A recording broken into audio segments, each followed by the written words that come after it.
Just going to post a video of what we got going as far as with our orchard and things. Over in that way, some of our newer plantings. When you get to some of these bigger trees here, that's actually mostly pears. There's an apple or two over there, but most of the newer apples are down here on this little bitty kind of hill. These are some of our newer ones, or not really newer ones, but some of our older ones. This apple's Arkansas Sweet. We have a lot of apples that are heritage apples, especially if they originate in Arkansas, which is where we're based. We're in northeast Arkansas, and if you look that direction, you can kind of see that ridge there that's off in the distance. That's right where we're looking at the Missouri line pretty much, where the northeast corner of Crowley's Ridge kind of comes down and turns into farmland again, hits Missouri before it comes back up, and then you're thinking like Poplar Bluff area. The wind's pretty rough today, so I apologize for that. We'll see, we got plenty of blooms on these trees. Some of them have already finished up, but where we have plenty of varieties, you'll notice I have some that are already done, some that are just getting started. And we will take these to the farmers markets and different things. It's pretty early in the morning, but if the wind dies down, it's supposed to warm up today, and I really think the bees are going to work these apples pretty good. And the orchard goes all the way down this hill and up the other side. On the other side of that large oak there, we just planted a peach orchard with around 30 trees or so. So we got those going as well. We're planning on putting in a chestnut orchard. I'll show y'all where that is in a little bit. We're gonna walk on down. I've got some other trees that are really broomed out and looking pretty today. So I'm hoping maybe we'll see the bees working it a little bit better. But it is still early, so, and it's pretty windy, so that might be why all these large trees here are pear trees.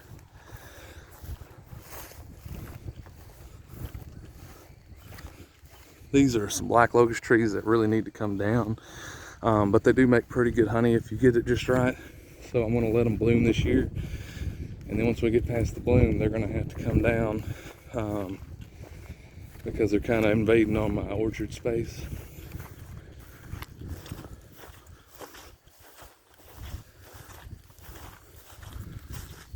When we turn the corner here, you'll see more apples.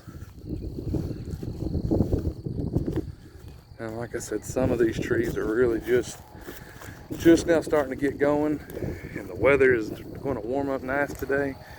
So I'm hopeful that we're going to maybe get a little action for some of these bees. Definitely, this is King David, very nice variety. You know, you can see a bee working him right here.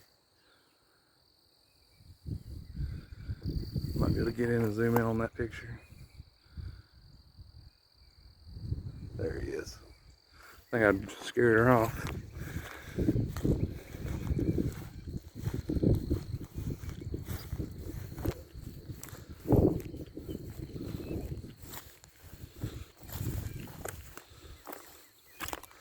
Here's another really nice tree.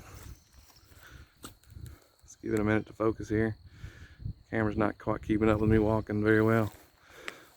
Bumblebees working it up in the top. But you can tell this thing is just fixing to open up completely, and there's bees working it already.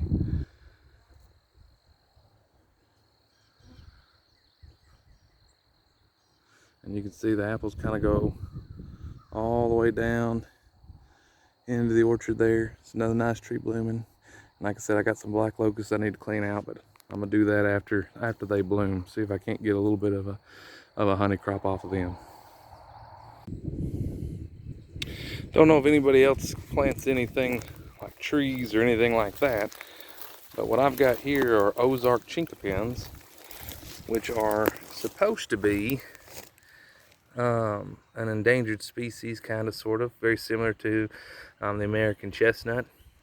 And what I've done is I've actually planted a seed that I got from the Ozark Chinkapin Foundation inside this 2-liter bottle and kind of buried it, cut the bottom off and buried it down in the soil.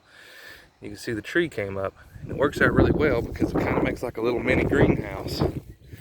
And I've got several planted through here. I know I have at least one dud. They send 5 seeds, or at least that's how many they sent to me. But we'll go check the other few, see if they made. Looks like we got a little bitty one in there coming up. You can see him right there. The little red of the leaves there kind of show it. We got one way down here at the bottom of the hill. I've got another one from a few years back in that cage right there. So maybe we went 4 for 4 on this. Or maybe not.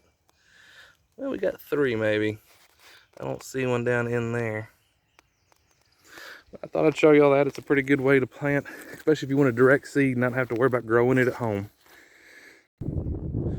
Over here on this ridge is where we kind of keep the bees. Kind of see there's a lot of pasture land around through here, especially right up on that hill, and then right past that little line of woods there's a lot of people that keep cows and things, so I think we get a lot of clover and things off that. But right through here, the reason I showed you this is you can kind of see where this has been recently cleared, and this is where our chestnut orchard is going to go. Right over there we got a pond, you can kind of see it peeking out. Take the boys fishing and things, and they have a pretty good time. But we'll probably end up thinning most of these little oaks that were left down, and then coming through here, and I think we'll plant about 2 to 3 acres of chestnuts all together, and see how that goes. Just a little bit better view of the pond. Kind of going back here to check a swarm trap in a second, just to see if anybody's kind of checking it out. I got one back here, a little further back that way. I thought everybody might like to see. We definitely don't have a problem with our bees getting water. I'm down here cleaning the pond off a little bit. I think I'm gonna bring the boys fishing tomorrow. And I've got a video of this too, but this is a wood duck box that apparently made a really nice swarm trap because there are bees getting after it. I will probably at some point get that box down and get those out, so stay tuned. Maybe I'll make a decent video on how I go about that. So it's about a week since I shot the earlier videos, and now you can see our black locusts have completely opened up. These trees are all coming out as soon as they get done, but looks like it's time they're starting to heat up here in northeast Arkansas anyway. If the wind would slow down, I'm sure the bees could work a little bit more, but it is getting with it again today.